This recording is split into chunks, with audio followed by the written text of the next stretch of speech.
सोचकर देखिए, सभी लोग रोहित शर्मा, विराट कोहली, हर्षित राणा, ईशान किशन और ऋषभ पंत की बातें कर रहे हैं, लेकिन कोई ये नहीं बात कर रहा है कि आखिर मोहम्मद शमी और मोहम्मद सिराज को क्यों नहीं सिलेक्शन हो रहा है। इस पर क्यों नहीं बात कर रहा है। चलिए आज हम आपको बताते हैं आखिर क्यों इन दोनों को इग्नोर किया जा रहा है।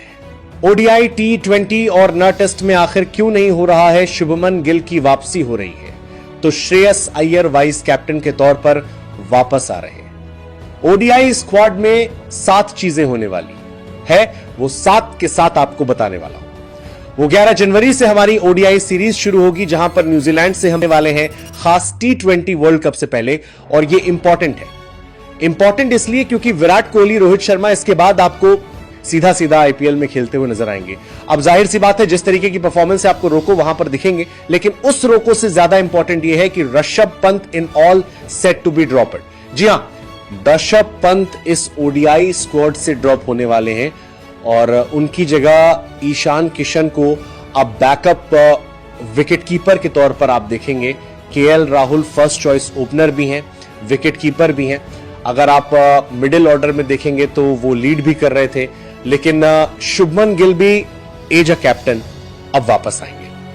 केएल राहुल की कप्तानी में हमने अभी साउथ अफ्रीका को हराया था, जहां पर रोको ने परफॉर्म किया, धमाल मचाया। अब बारी है न्यूजीलैंड की। इसके अलावा शुभमन गिल तो वापस आएंगे, लेकिन वाइस कैप्टन के तौर पर आप श्रेयस अय्यर को इंजरी के बाद वापस देखेंगे। 25 अक्टूबर को थर्ड ओडीआई में न्यूज ऑस्ट्रेलिया के अगेंस्ट सिडनी के अंदर जो चोट लगी थी, रिवर्स कप कैच ले रहे थे, बॉल पसलियों में जाकर लगी, चोट लगी, जिसके बाद हॉस्पिटल में एडमिट हो गए थे, लेकिन उसके बाद अब वापस आने के लिए तैयार है। अब अगर श्रेयस अय्यर वापस आ रहे हैं तो बाहर भी कोई जा रहा है। कौन जा रहा है वो बाद में बताऊंगा, लेकिन पहले जसप्रीत बुमराह। जी हां, जसप्रीत बुमराह को इस सीरीज में रेस्ट दिया जाएगा और बुमराह रेस्ट देने की वजह सिंपल सी ये है कि आपके पास फॉरेन T20 सीरीज है, वहां पर आप खेलते हुए देखेंगे। फिर उसके बाद T20 वर्ल्ड कप है, तो ये दोनों चीज इंपॉर्टेंट है। हमने देखा था पिछले वर्ल्ड कप में कितना बड़ा एसेट है, और किसी भी फॉर्मेट में हमारे पास जसप्रीत बुमराह एक बड़ा एसेट होते हैं। तो ऐसे में वर्कलोड मैनेजमेंट मानिए या कुछ भी मानिए, लेकिन जसप्रीत बुमराह को इस सीरीज में आराम दिया जाएगा। अब श्रेयस अय्यर अगर अंदर आ रहे हैं तो कहा जा रहा है कि तुराज गायवाड़ का पत्ता कट सकता है। जी हां, तुराज गायवाड़, ये पूरी चांसेस हैं कि शायद आपको स्क्वाड में नजर ना आए, लेकिन जिस तरीके की परफॉर्मेंस दी थी वो डिर्व करते हैं स्क्वाड में। लेकिन अगेन प्लेइंग 11 में कौन लाओगे जब तक श्रेयस अय्यर नंबर 4 की जगह एकदम फिक्स है भैया। जी हां, इसके साथ ही एक बार फिर से मोहम्मद शमी इग्नोर कर दी जाएंगे। सिलेक्टर्स ने अभी भी क्लियर कर दिया है कि मोहम्मद शमी हमें नहीं चाहिए। विकेटकीपर बैटर के तौर पर ईशान किशन आ गए हैं। टॉप ऑर्डर में रोहित शर्मा आएंगे। नंबर 4 पर आपके साथ सिंपल सा एक चीज देखेंगे कि वापस से हमारे वाइस कैप्टन श्रेयस अय्यर नजर आएंगे। तो ये तमाम चीजें हैं, लेकिन शमी आपको कहीं से कहीं तक नजर नहीं आने वाले हैं। जी हां, मोहम्मद शमी इस सीरीज में भी एक बार फिर से साउथ अफ्रीका के बाद जिस तरीके से परफॉर्मेंस दी थी, सैयद मुश्ताक अली ट्रॉफी में जलवा दिखाया था। फिर विजय हजारे ट्रॉफी भी खेल रहे हैं, और ओडीआई में तो शामी को प्रूफ करने की जरूरत भी नहीं है। आखिरी बार चैंपियंस ट्रॉफी खेले थे, इंडिया के लिए हाईएस्ट विकेट टेकर थे।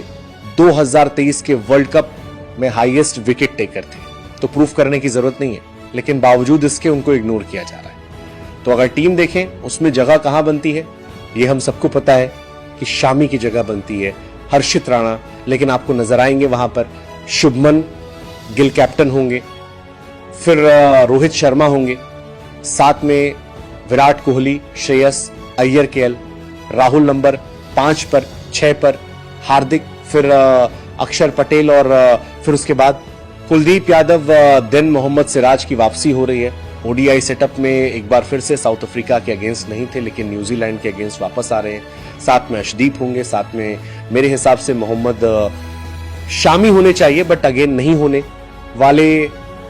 हर्षित राणा आपको यहां पर नजर आएंगे। सब्स्टिट्यूट के तौर पर जो स्क्वाड होगा उसके अंदर ईशान किशन, यशस्वी जायसवाल, नीतीश कुमार, रेड्डी प्रसिद्ध कृष्णा आपको नजर सरा सकते हैं। बाकी मोटे मोटे जो अपडेट है वो यही है। लेट्स सी, देखते हैं कि 2 और 3 तारीख, ये वो तारीख है जब आपको ओडीआई का स्क्वाड देखने को मिल जाएगा। T20 का स्क्वाड तो आ गया है, लेकिन ओडीआई का इंतजार, क्योंकि श्रेयस अय्यर की फिटनेस पर अपडेट चाहिए था। वो जैसे ही अपडेट मिला कंफर्म हुआ है। बातचीत ये चल रही है कि श्रेयस अय्यर फिट है एंड वाइस कैप्टन के तौर पर वापस आएंगे तो स्क्वाड भी तैयार हो जाएगा। बाकी आपका क्या कहना है वो आप कमेंट में जरूर बताइएगा।